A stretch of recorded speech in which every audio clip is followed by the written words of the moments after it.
Assalamualaikum warahmatullahi wabarakatuh. Selamat pagi Pak Iqmal. Waalaikumsalam warahmatullahi wabarakatuh. Pagi juga Bu. Ya, kita kemarin sudah ngobrol-ngobrol ya. Ya. Nah, hari ini kita akan melakukan percakapan sebelum Bapak Iqmal observasi di kelas. Ya. Sebelum Bapak Iqmal observasi, saya ada beberapa pertanyaan untuk melengkapi data saya. Besok Pak Iqmal di observasi di kelas, kira-kira di kelas berapa ya Pak ya? Kelas 11 IPS. 11 IPS, baik. Kemudian mata pelajaran apa Bapak Iqmal? Pendidikan Agama Islam dan Budi Pekerti. Baik. Untuk pembelajaran di kelas, Ya. nanti apa tujuan pembelajaran waktu kita observasi besok Pak Iqmal? Tujuannya adalah agar peserta didik diharapkan mampu menelaah pengertian khotbah, dakwah, tabligh dari berbagai sumber belajar dan mampu menguraikan isi kandungan dalil tentang pelaksanaan khotbah, tabligh, dan dakwah dengan penuh tanggung jawab. Ya, tadi Pak Iqmal mengatakan bahwa tujuan pembelajarannya melalui berbagai sumber belajar. Ya, kira-kira bisa diuraikan Bapak Iqmal, berbagai sumber belajar itu apa saja ya? Berbagai sumber belajar saya mencari itu dari internet dan buku paket Ya. dan LKS. Oh ya, bagus. Jadi Pak Iqmal nanti selain menggunakan internet, Bapak Iqmal menggunakan buku pembelajaran, juga menggunakan LKS ya Pak ya. Oke. Kemudian pengembangan yang mau dicapai kira-kira apa Pak Iqmal? Agar siswa itu bisa berpikir kritis. Oh, bisa berpikir kritis, bagus.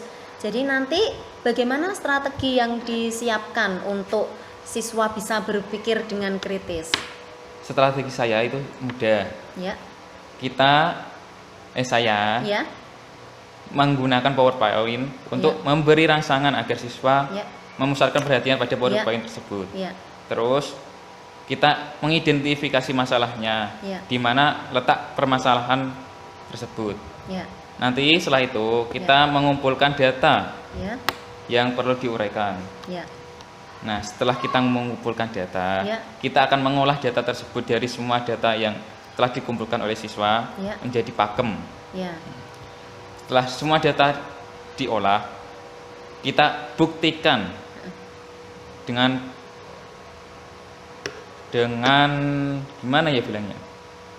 Anak-anak itu presentasi atau bagaimana?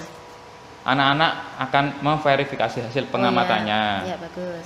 Terus setelah pembuktian kita menarik kesimpulan dari hasil semua pembelajaran itu. Ya. Oh, berarti kalau bisa saya simpulkan nanti strateginya, jadi mula-mula anak itu nanti diberi rangsangan, kemudian nanti setelah itu nanti anak akan mengidentifikasi masalah itu, kemudian anak mencari data. Ya, setelah mencari data mereka akan memverifikasi, mengolah dan memverifikasi. Kemudian yang terakhir membuat kesimpulan.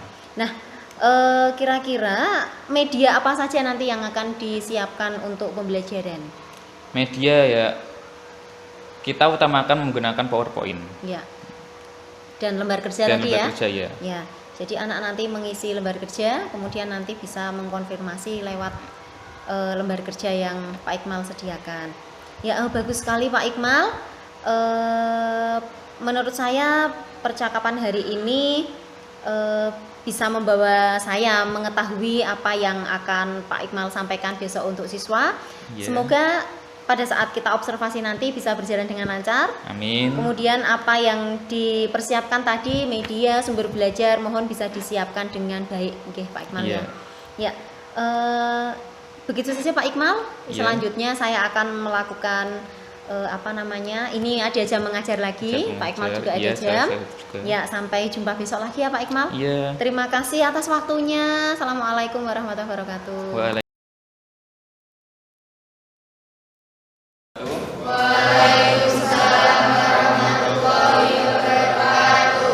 Selamat pagi semuanya. Gimana kabarnya? Baik. Mari sebelum kita mulai pembelajaran, kita berdoa dulu. terima kasih. Mari saya cek dulu. Muhammad Khairul Amin.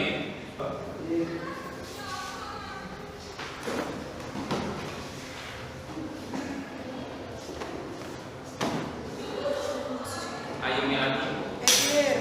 Kita mulai belajarnya.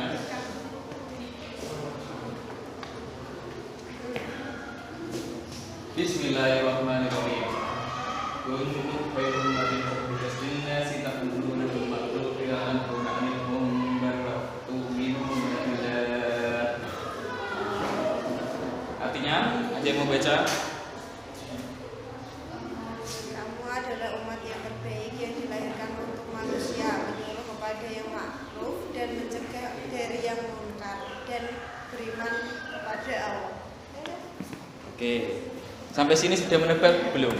Kita mau membahas apa?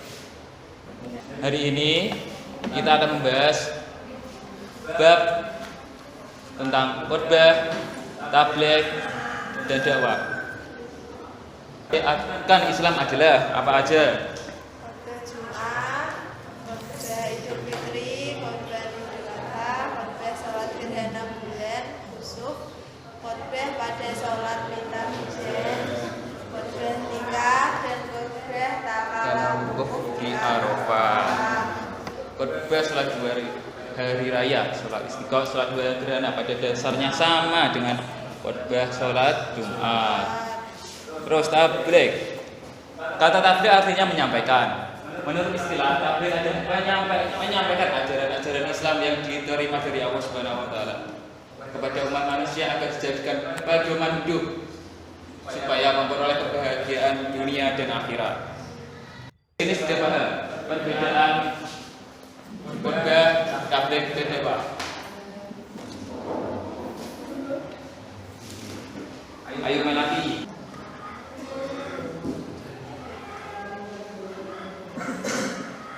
Rasulullah. Hamdalah, bunyi hamdalah. Alisa, bunyi sholawat. Allahumma sholli ala sayyidina Muhammad wa ala ali sayyidina Muhammad. Itu bunyi sholawat.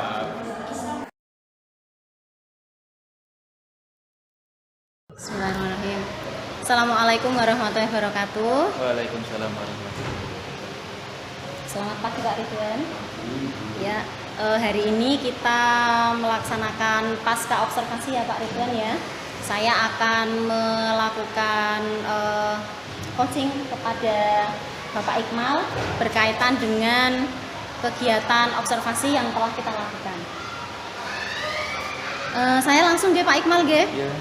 Ya. Ya baik Pak Iqmal. Saya akan menanyakan beberapa hal. Sebelumnya kemarin waktu kita sebelum observasi kan kita sudah ngobrol-ngobrol ya. Nah, kemudian kita melakukan observasi. Nah, pada saat observasi kira-kira apa yang sudah berjalan baik? Sudah. Ya, sudah berjalan baik ya. Ya. Ya, kemudian apa yang perlu ditingkatkan dari cara mengajar Bapak Iqmal? Menurut Pak Iqmal sendiri? Menurut saya yang perlu ditingkatkan itu hanya mental. Mental. Karena saya kan ini masih muda. Ya. Ya, mental saya itu masih belum benar-benar terbentuk. Ya. Dan masih kurang pengalaman. Oh ya, bagus. Kira-kira untuk menunjang, tadi Bapak Iqmal mengatakan bahwa harus banyak mentalnya belum terbentuk ya. Terbentuk. Nah, kira-kira apa yang bisa dilakukan agar mental Pak Iqmal ini semakin terbentuk? Ya, sering-sering melakukan observasi dengan sekolahan dan sering-sering juga berlatih mengajar. Oh ya. Dengan anak-anak. Ya, izinkan saya untuk menyampaikan beberapa catatan saya pada saat Bapak Iqmal observasi. Kemarin Bapak Iqmal sudah melaksanakan praktik mengajar secara baik. Hanya ada beberapa yang harus ditingkatkan. Lebih ke teknis sih Pak. Ya seperti misalnya posisi laptop ya. Iya. Nah, itu posisi laptop kalau bisa menghadap ke guru sehingga Bapak Iqmal tidak membelakangi peserta didik. Nah, kemudian ada ini Bapak Iqmal. Bapak Iqmal menggulung kertas itu ya. Iya, Nah, iya, kalau bisa nanti kertasnya ditaruh di meja saja begitu ya Pak Iqmal ya. Nah, kemudian selanjutnya anak-anak sudah diajak aktif, itu bagus sekali. Kemudian pada saat pembukaan itu persepsinya juga sudah bagus. Kemudian pada saat penutupan bagus sekali, ada kesimpulan Bapak Iqmal, cuma perlu ditingkatkan mengenai kesimpulan itu. Kalau bisa nanti guru hanya memandu seperti itu ya Pak Iqmal ya. Iya, Jadi iya, peserta didik yang menyampaikan kesimpulannya. ya bagus, sehingga kesimpulannya itu betul-betul peserta didik paham. Ya, itu yang bisa saya sampaikan Bapak Iqmal. Nah, kemudian dari yang sudah dilakukan Pak Iqmal, untuk kedepannya, rencana kedepannya untuk agar Pak Iqmal bisa mengajar lebih baik lagi, apa yang harus dipersiapkan Pak Iqmal? Yang saya persiapkan itu materi pembelajaran Ya. dengan observasi kelas. Observasi kelas. Bagaimana dengan sumber belajar dan medianya? Sumber belajar masih sama, masih mencari lewat internet, Ya. buku paket dan LKS. Ya. Atau bisa juga kadang saya melihat itu dari ceramah. Oh ya. Ya, besok lagi mungkin bisa menambahkan dengan media yang lebih interaktif ya Pak Iqmal ya. Iya. Ya, mungkin Pak Iqmal bisa menyebutkan kira-kira media interaktif apa yang bisa digunakan dalam pengajaran pendidikan agama Islam. Kalau media biasanya itu lebih baik mengajak anak-anaknya praktek langsung. Praktek langsung ya. Bagaimana dengan media yang lain Pak Iqmal, ada lagi? Masih belum terpikirkan. Masih belum terpikirkan. Tapi Ya. mulai itu dulu. Oh ya, jadi mulai dari mengajak anak-anak praktik langsung gitu ya. Ya, terima kasih Bapak Iqmal sudah melakukan praktik mengajar dengan lebih baik. Semoga apa yang kita lakukan ini bisa menambah Bapak Iqmal tadi ya, seperti yang Bapak Iqmal katakan, mentalnya menjadi lebih kuat. Ya, terima kasih Bapak Iqmal. Saya berlanjut dengan Bapak Ridwan terlebih dahulu. Ya. Ya. Baik, terima kasih Ibu Mirza yang saya hormati.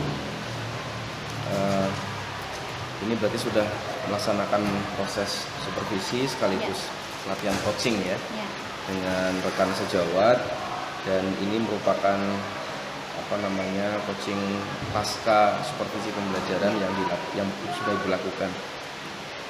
Menurut Ibu, dari proses yang sudah dilakukan mulai dari kemudian saat proses pembelajaran dan pasca pada kesempatan hari ini, apa yang sudah berjalan baik dalam proses coaching yang Ibu lakukan? Ya, dalam proses coaching, jadi percakapan dengan rekan sejawat, saya sudah melakukan beberapa ya Pak ya. Ada 3 hal. Yang pertama, saya menjadi pendengar yang baik. Kemudian saya hadir sepenuhnya pada rekan sejawat. Ya. Kemudian yang ketiga adalah saya dapat mengajukan pertanyaan yang berbobot. Oke. Seperti itu Pak. Terus menurut Ibu, apakah masih ada yang mungkin perlu diperbaiki atau perlu ditingkatkan selama proses praktek coaching ini? Ya, untuk saya yang perlu ditingkatkan adalah kemampuan saya untuk memberikan pertanyaan berbobot. Karena dengan memberikan pertanyaan berbobot itu kita harus menganalisis, harus mendengar secara aktif lagi, harus mendengarkan dengan rasa sehingga kita bisa memberikan pertanyaan yang berbobot. Nah, untuk praktek coaching kali ini saya sudah mempraktikkan membuat pertanyaan berbobot, namun saya harus belajar lagi merangkai kata-kata Bapak Ridwan ya. Jadi bagaimana kata-kata yang saya keluarkan, pertanyaan yang saya keluarkan langsung bisa ditanggapi dengan baik oleh rekan sejawat. Oke Ibu, terima kasih. Saya kira mungkin ini awal praktek coaching yang Ibu lakukan, dan harapannya bisa terus diasah dan ditingkatkan, karena proses coaching dalam pembelajaran terutama nanti dengan siswa ya, karena yang ibu lakukan nanti kedepannya kan dengan siswa, itu sangat penting agar siswa bisa menemukan jati dirinya, menemukan potensi dirinya, sehingga bisa mengembangkan dan tentu sesuai yang kita harapkan gitu ya. Saya kira terima kasih, sudah cukup baik Bu Mirza. Sekali lagi saya ucapkan selamat ya kepada Bu Mirza. Terima kasih Bapak Ridwan. Demikian proses pasca coaching yang telah saya lakukan kepada Bapak Iqmal dengan didampingi oleh pengajar praktik yaitu Bapak Ridwan. Terima kasih. Assalamualaikum warahmatullahi wabarakatuh.